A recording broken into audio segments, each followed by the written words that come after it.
Wildlife officials say it is the biggest mass shooting of animals on record in Kenya. A disturbing image. Have a look at that. This is Saturday. A gang of poachers slaughtering a family of 11 elephants and hacking off their tusks. The animals are the latest victims caught up in the growing illegal ivory trade. This happened in the Tsavo National Park in Kenya, home to some 13,000 elephants.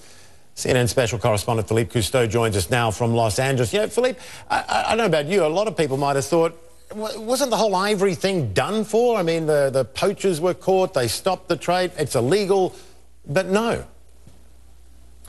Well, Michael, you're right. For a long time during the 80s and 90s, we saw a drastic decline, actually, in poaching of elephants and rhinos. Unfortunately, though, 2011 was confirmed. I've been working on this issue with the World Wildlife Fund and their experts. 2011 saw the largest increase and the largest amount of wildlife and elephant poaching in the last few decades. And really the problem is that it's no longer the individual rangers or individual poachers, excuse me, that are going through and killing these elephants in order to feed their families. This is now part of very sophisticated organized crime syndicates that are spending a lot of money. They have attack helicopters, they have AK-47s and assault rifles, and oftentimes they are better equipped than any of the rangers trying to protect these animals, and it's growing precipitously because it's worth so much money, and it's relatively easy money for these organized crime syndicates, mostly from Southeast Asia. And it's also supporting conflict in areas in Africa, and it's also, in some cases, we estimate, also supporting organized crime and terrorism organizations as well. Yeah, you know, it is, as you say, it is big business, sadly. You know, last week, I think it was, Hong Kong's customs confiscated, you see it there, almost 800 elephant tusks worth $1.4 million. Officials believe that shipment came from Kenya, was smuggled through Malaysia. You know, besides Hong Kong, though, major illicit seizures have been made. Also, you're talking about mainland China, the Philippines, places like Vietnam, Thailand. What is causing the demand for the ivory? And when you look at that, I mean, it's only $1 million. I mean, that's a lot of dead elephants for $1 million worth of ivory. So where's the demand? What's being done about curbing it? Well, one of the big issues is there's still demand for people to have trinkets on their mantelpieces, and it's not just in Southeast Asia.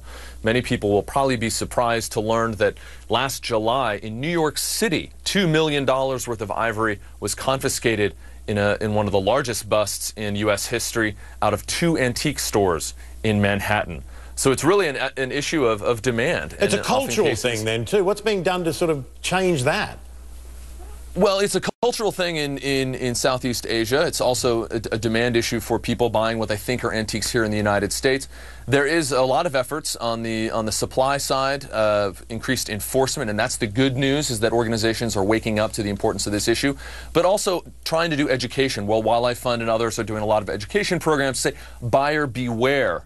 When you buy a trinket to place on your mantelpiece, it's a beautiful carved ivory, you're supporting organized crime, terrorism, and you're driving these animals towards extinction. And that type of education programs are starting to gear up, and they're starting to gain some traction in Southeast Asia. But unfortunately, the growth of the middle class in places like China, that also feeds demand for, say, shark fins, is also allowing more and more people to be able to afford these types of luxury items. It's a display of wealth, and the key is for governments to step up and engage in enforcement and education to help people understand the true cost of what they're doing. Exactly. Before we leave it, I want to show people, give people an idea of where the elephants live in Africa. It's interesting to see. We've got a graphic we can show you. You can see where they live there in red.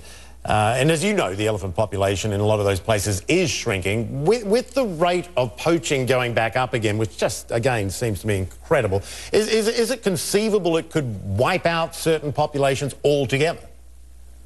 It's absolutely conceivable. There's a great deal of concern that by the middle of this century, there may be no large herds of wild roaming elephants that aren't particularly fenced in and protected in national parks. And that's very possible. Again, the sophistication of these organizations with attack helicopters. Imagine flying in helicopters, 10 men jumping off, shooting these elephants, hacking off their tusks, and flying out before rangers can even respond.